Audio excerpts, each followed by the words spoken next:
Good morning. Good morning and welcome to Media Pulse, the show where we help you make sense of Thai politics. If you are a fan of our show, I'm sure you must have been by now familiar with the so-called Floor 14 scandal because we have been talking a lot about this over the past few weeks. Yeah. And finally, the scandal has come to an end with a ruling by the Supreme Court early this week that sent former Prime Minister Thaksin Shinawatra back to jail. We can say that this is something unprecedented, at least in the eyes of his daughter, former Prime Minister Pheu Shinawatra. And she claimed that her father, Kun Thaksin, is the first Thai Prime Minister to go to jail. But she certainly needs to be corrected because her information is wrong. In fact, the first Thai Prime Minister to be jailed was Prime Minister Patchimanon, Thailand's wartime leader. He then was accused of being a war criminal for siding with Japan in the Second World War. Well, it's understandable. It's way before her time. So, in short, this is what the court says. The claim that was made on August 22nd, 2023 by the Corrections Department that Thaksin needed to be transferred to the Police General Hospital because he experienced severe symptoms, including chest pain and high blood pressure, was unjustified. So, according to regulations, inmates who are unwell must be referred to the Corrections Department's hospital for diagnosis and treatment first. And if the patient's condition does not improve, then he can be sent to a hospital outside of the prison. Second, the court ruled that Thaksin was not ill to the extent that would require him to remain at the police hospital for as long as 6 months. The doctor's certificate that was used to extend his stay at the hospital claimed that he needed urgent surgery for a stroke. In fact, he only had surgeries on an index finger and rotator cuff, a group of muscles that stabilize the shoulder joints. And there was a third issue as well. So it was whether the time spent at the hospital can substitute for time behind bars. So the court ruled that Thaksin was fully aware that he was not seriously ill, as he has claimed. Also, he was immediately sent to the 14th floor of the hospital, which does not have emergency equipment. So Thaksin has benefited from staying there, and he could not claim that he was unaware of the scheming that helped him remain in the police hospital for the duration until his release. So for the court then, it ruled that the 1-year prison sentence as commuted by royal command has not yet been enforced, and therefore Thaksin had to be sent back to prison to serve his time. However, few expect him to serve the full sentence of 1 year. There are rules and regulations that may let him out earlier. And to be eligible for a suspension of punishment, the prisoner needs to be in one of these 3 classes. First, you have to belong to the so-called excellent behavior class. That means that he or she must have no more than 1/3 of the sentence remaining. And then there are another 2 classes. So very good behavior class, the prisoner must have no more than 1/4 of their sentence remaining. And for the good behavior class, they must have no more than 1/5 of their sentence remaining. Therefore, in Thaksin's case, he's got 1 year, which is 12 months. He needs to have served at least 8 months to be qualified as an excellent behavior inmate. Or if he receives a special royal pardon of some sort, he might be out a bit earlier. And as we all know, only a few days before the court issued the ruling, Thaksin left the country. He flew to Dubai. So the big question is, why did Thaksin decide to come back, knowing full well that he faced the possibility of having to go back to jail? Even his critics who had predicted that he would take flight, meaning that he would not come back, were puzzled by his decision to return, right?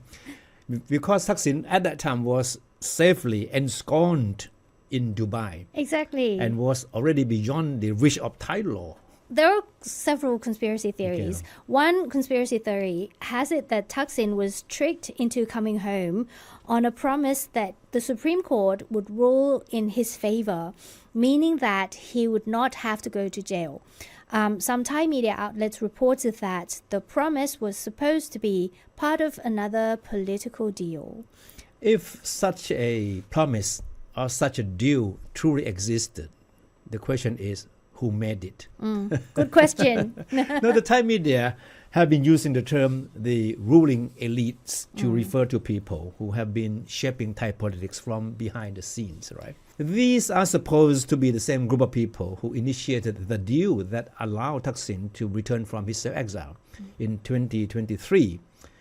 In return, at the time, they expected Thaksin and Pheu Thai party, led by his daughter, former Prime Minister Pheu Thai, to serve as a bulwark against the rise of what was seen as the anti-establishment political forces. Yeah. So in short, Thaksin at that time was considered to be the only guarantee that could put a brake on the People's Party, which was on the verge of clinching the executive power after winning the general elections in 2023. Thaksin, however, not only fulfilled his part of the deal, but also began exerting his influence to the extent that he was seen as interfering in the affairs of the state, as well as stepping out of bounds. One political observer noted that what best reflected Thaksin's ambitions and hubris was when he said that he had the obligation to poke his nose into every problem facing the country. So in his own words, I am Mr. Nosy. No, in fact, it was not only his political bossing that the Thai media believed unsettled the so-called ruling elites. And the fact that he never spent a single day behind bars, despite his conviction on corruption charges, fueled their outrage against him.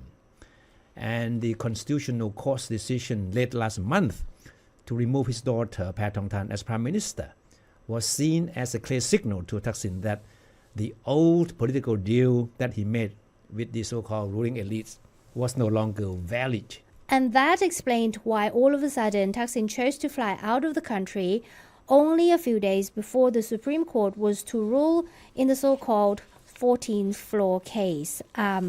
His claim that he went to Dubai for a medical appointment carried little weight in political observers' view. They believe he went there simply to wait out the court's verdict from a safe distance. But amid rumor that he was about to begin another round of exile in Dubai, Thaksin surprised many people by flying back to Bangkok on the eve of the court's ruling, reportedly hoping to hear good news the next day. But to his disappointment, Thaksin was ordered back to jail to serve out his one-year prison term, this time actually behind bars, not in the comfort of a VIP ward, as in the Floor 14 scandal.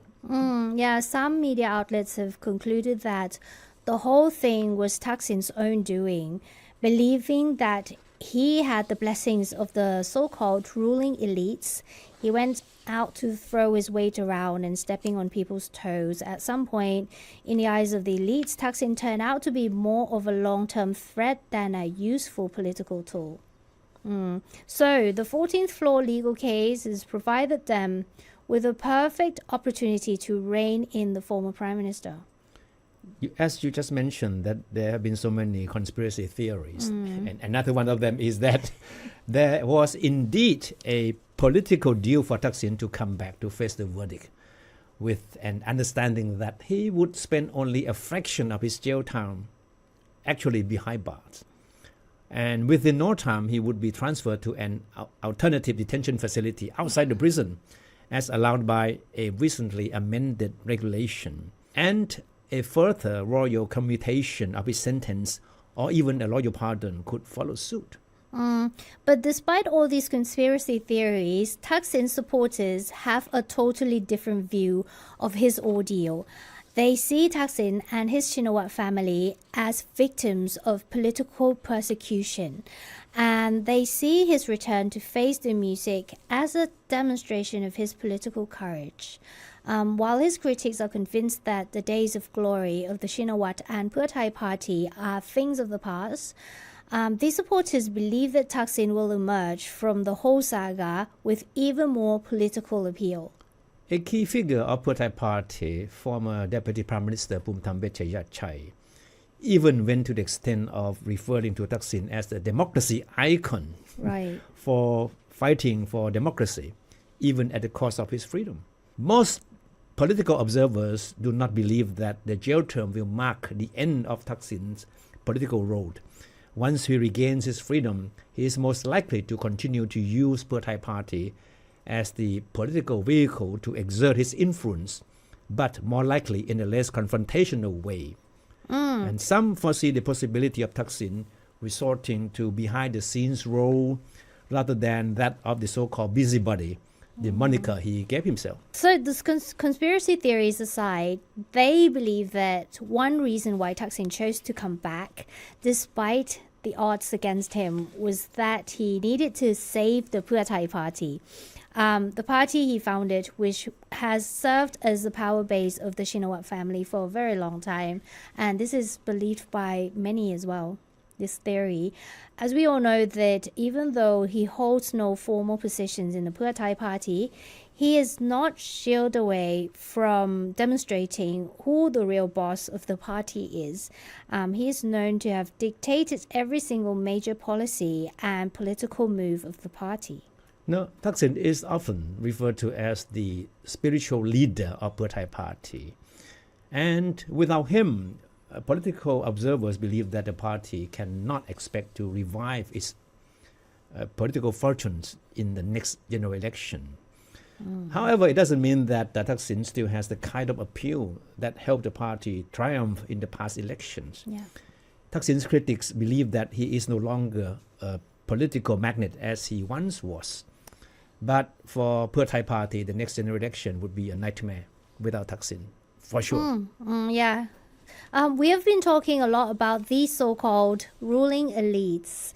Now, so who are these people exactly? Of course, nobody can actually name names, but every time the Thai media outlets or political observers mention the term ruling elites, they assume that everybody knows whom they are referring to. Now, as one Western diplomat remarked in a recent conversation with Thai PBS World with us, Yeah, I remember that. Thai politics has both visible and invisible elements, and it's often the invisible that calls the shots. It's an interesting remark, I would say, and I think the next election would be the one to watch because remember the Cobras? Yeah. A lot of people in the Pheu Thai party that I've talked to have been talking about, people trying to switch sides, going to a party where they could survive politically if the Pheu Thai party is diminishing. No, it's not a surprise because politicians always look for greener pasture.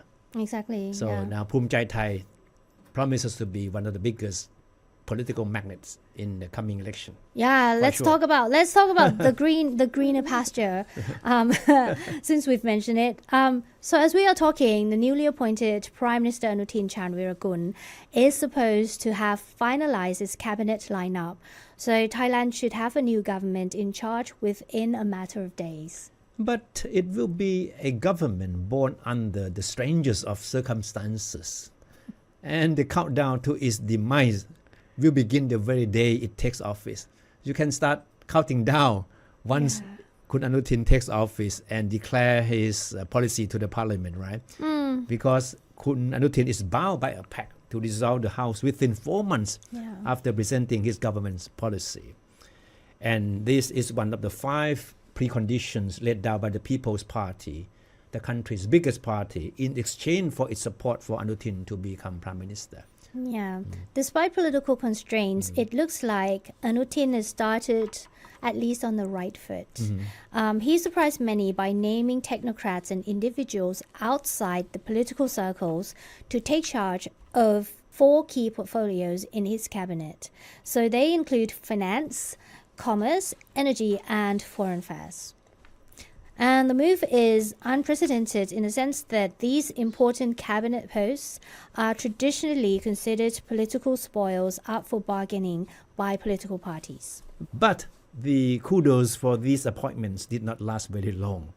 Within days, they were overshadowed by brickbats over what is seen as crony appointments made by Anutin to his cabinet. These appointments reportedly involve politicians without credentials and experience. Some of these people have risen to political prominence solely because of their family connections. And Anutin himself appeared to acknowledge this, saying that the political spoils need to be shared with politicians who made possible his would-be coalition government. Yeah, it's a normal thing in Thai politics. The coalition Anutin is forming is a patchwork of small parties and factions which broke away from the outgoing Pheu Thai-led coalition government. Political observers note that because of that, Anutin cannot possibly avoid horse trading with his coalition partners. And among those being appointed to the cabinet are potential successors or family members of key figures in these political parties, even though they may not be qualified for their jobs. It's a part of nepotistic succession that is common in Thai politics. Anutin knows too well that time is not on his side, given the commitment to dissolve the House within 4 months. Yet he still wants to be seen as a leader who can deliver. And that's why he decided to bring in the technocrats and people outside the political circles to take charge of key portfolios in his government. But he also has his eyes on the next general elections, which just a matter of months away. And that is why he needs to bring on board all political parties and factions that we talked about earlier, which are his potential allies in the next general elections. Yeah, and what can be expected is a slew of populist policies that Anutin believes can help his Pheu Thai party win the hearts and minds of voters. In fact, one is already in the pipeline, and that's Anutin's plan to revive the co-payment stimulus program, which proved very successful during the COVID pandemic under General Prayut Chan-o-cha's government, or Lung Tu, Uncle Tu. Yeah, under the scheme, the government will cover 50% of purchases on food, beverages, and essential goods, while consumers pay the remaining half. The idea, which has been widely welcomed by small businesses and the service sector, is designed to encourage spending to stimulate a sluggish economy. So it's no surprise that most political observers believe that the co-payment scheme will be just the first of a series of goodies that Anutin and his government will be giving out to the people in months to come. Yeah, I don't mind goodies. I think Thai people would like it. Anyway, that's it for this week. Thank you so much for following us on social media, and thank you so much for watching. We'll see you in the next one. Goodbye. Goodbye.